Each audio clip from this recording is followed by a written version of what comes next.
friends, myself Dr. Venkat Dhuma from Rajarsi Shahu Mahavidyalaya, Latur. Today we are going to learn about the deduction chapter number 6A of Income Tax Act 1961. Up to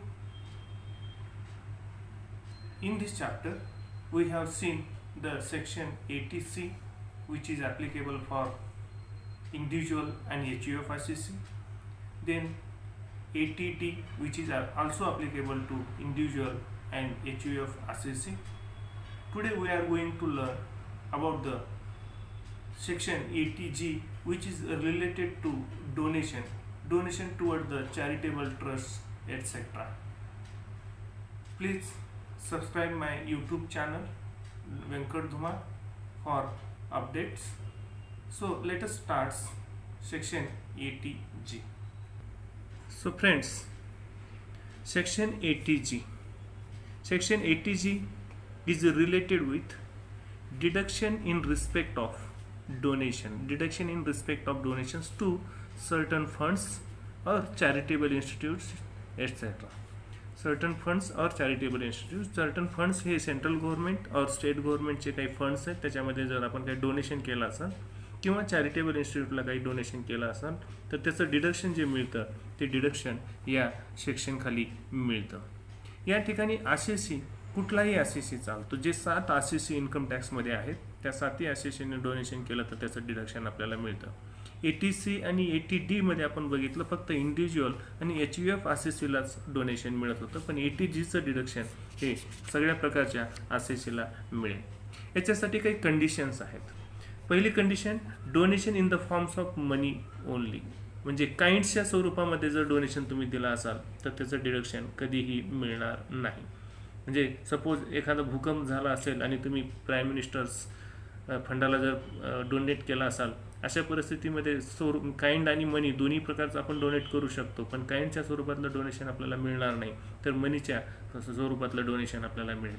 सध्या आपण बघतोय कोरोनासाठी donate केलं जातं, prime ministers फंडाला आपण donate करतो. या ठिकाणी 2 प्रकारे डोनेट आपल्याला करता येऊ शकतं, काइंडच्या स्वरूपामध्ये आणि मनीच्या स्वरूपामध्ये. काइंडच्या स्वरूपातलं डोनेशन आपल्याला 80G मध्ये घेता येणार नाही, पण मनीच्या स्वरूपामध्ये केलेलं डोनेशन आपल्याला डिडक्शन या 80G मध्ये घेता येऊ शकतं. दुसरी condition, donation should not exceed 2000 in कॅशमध्ये 2000 पेक्षा जर तुम्ही जास्त डोनेशन दिला असाल तर त्याचं डिडक्शन तुम्हाला मिळणार नाही. 2000 पर्यंतचं डोनेशन आपल्याला कॅशमध्ये देता येऊ शकतं, पण 2000च्या वरचं जर डोनेशन असेल तर ते आपल्याचं डोनेशन हे आपल्याला चेक, DD, RTGS वगैरे पद्धतीने आपल्याला करता येऊ शकतं. डोनेशन टू स्पेसिफिक ऑर्गनायझेशन, कुणालाही डोनेशन करून चालणार नाही. आपल्याला एक यादी दिलेली आहे, त्या यादीमध्ये जे स्कीम्स आहेत त्या स्कीममध्येच आपल्याला डोनेशन करावं लागेल, आणि ज्यावेळेस आपलं असेसमेंट होतं त्यावेळेस डॉक्युमेंटरी एव्हिडन्सेस आपल्याला सबमिट करावे लागतील. या 4 कंडिशन्स आपल्याला फुलफिल करत असाल तर आणि तरच आपल्याला सेक्शन 80G मध्ये डिडक्शन मिळतं. नाव अमाऊंट ऑफ डिडक्शनची अमाऊंट किती असेल, जसं आपण बघितलं 80C मध्ये 1.5 लाख रुपयेपर्यंत आपल्याला डिडक्शन मिळू शकतं. 80D मध्ये 25-50 किंवा 50-50 1 लाखापर्यंत डोनेशन आपल्याला डिडक्शन आपल्याला मिळू शकतं. पण या ठिकाणी 80G मध्ये 4 कॅटेगरी केलेल्या आहेत, ABCD. या 4 कॅटेगरीचं बेरीज केली की ते डोनेशन आपल्याला मिळू शकतं. यामध्ये सेक्शन 80G मध्ये 2 भाग आपण करू शकतो, विदिन लिमिट, विदाउट लिमिट म्हणजे इथं तुम्ही कितीही डोनेशन दिला तर ते तुम्हाला डिडक्शन मिळू शकतं. विदिन लिमिटमध्ये एका विशिष्ट लिमिटपर्यंतच तुम्हाला डोनेशन करायचं आहे, त्या लिमिटपर्यंतच तुम्हाला त्याचं डिडक्शन मिळेल. विदाउट लिमिटमध्ये परत 2 कॅटेगरी आपल्याला करता येतील. कॅटेगरी A 100%, जेवढं तुम्ही डोनेट केलं तेवढं डिडक्शन मिळेल. कॅटेगरी B, जेवढं डोनेट केलं त्याच्या 50% आपल्याला डिडक्शन मिळेल.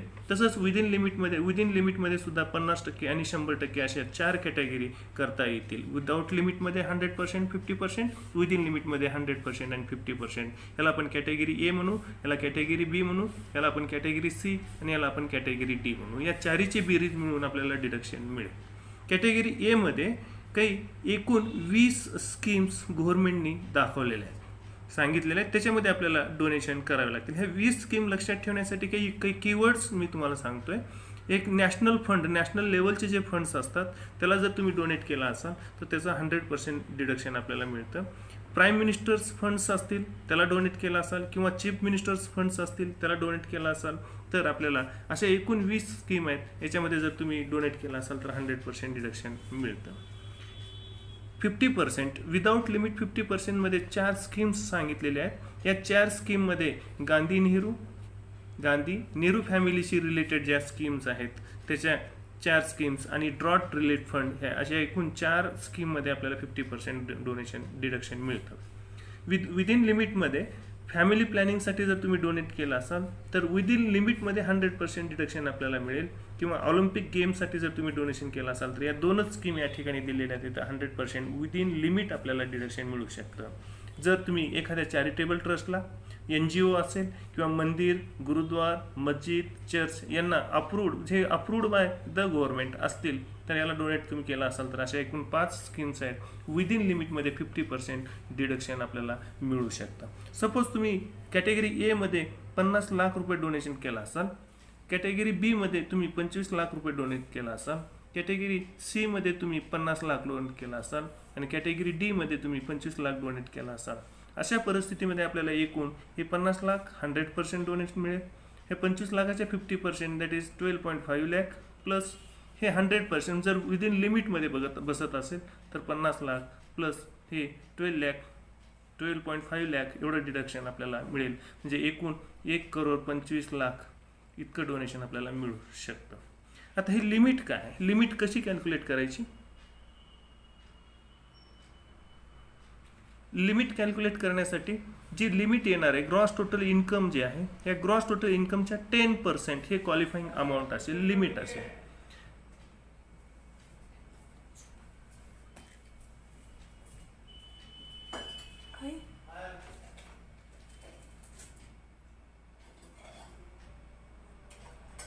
बोल काहीतरी.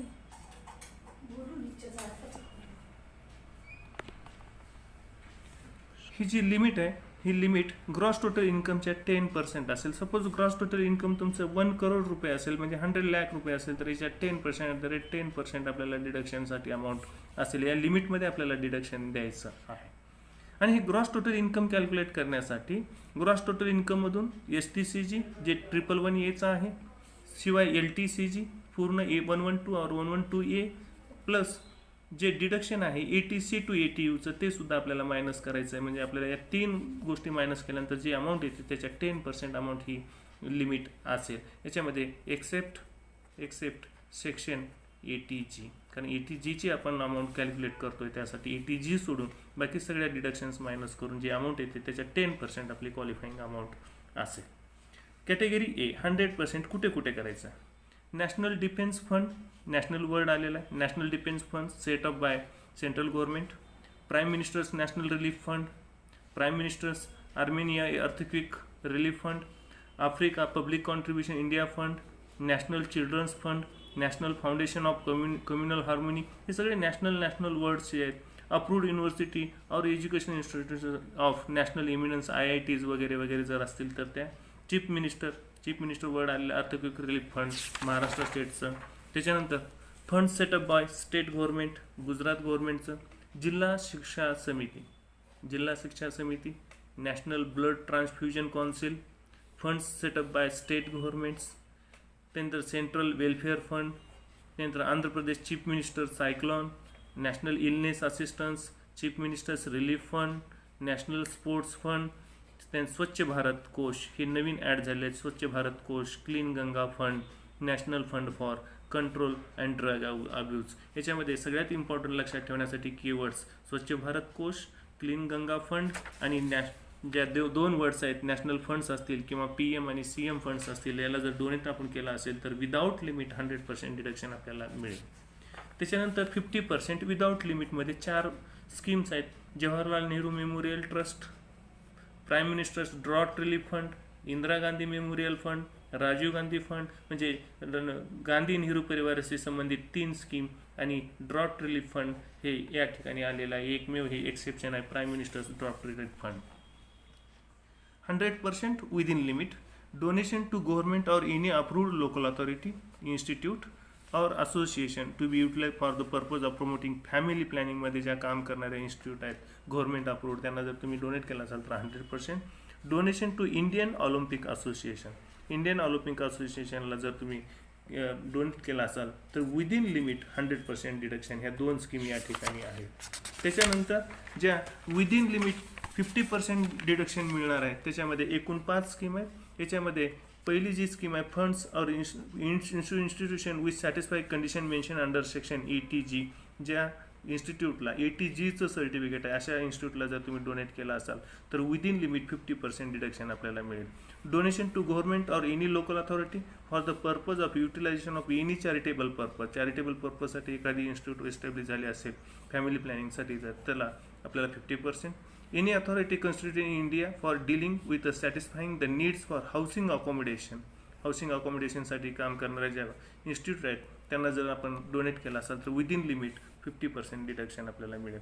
Any corporation specified in section 26BB for promoting interest of minority community, minority कम्युनिटीसाठी काम करणाऱ्या ज्या इन्स्टिट्यूट आहेत त्यांना जर डोनेशन केलं असेल तर any notified temple, then gurdwara, church, other places for the purpose of renovation or repair जर तुम्ही केला असाल पण हे अप्रूव्ड असलं पाहिजे, नोटिफाईड असलं पाहिजे तर त्याच्यासाठी आपल्याला 50% डिडक्शन मिळतं. म्हणजे category A plus category B plus category C plus category D ह्या 4ची जी बेरीज होईल या ठिकाणी या 2मध्ये विदाऊट लिमिट आहे, ही 2 विदिन लिमिट आहे आणि याच्यामध्ये लिमिट आहे 10% ऑफ ग्रॉस टोटल इन्कम. आणि ग्रॉस टोटल इन्कम कॅल्क्युलेट करण्यासाठी मायनस करावं लागेल STCG जे 111A आहे, मायनस करावं लागेल LTCG, दोन्ही LTCG 112 आणि 112A मायनस ATC टू ATUचं डिडक्शन एक्सेप्ट ATG हे मायनस केल्यानंतर जे ग्रॉस टोटल इन्कम येतं त्याच्या 10% आपण डोनेट करू शकतो. त्या लिमिटपर्यंत आपल्याला डिडक्शन घेता येऊ शकतं. थँक्यू.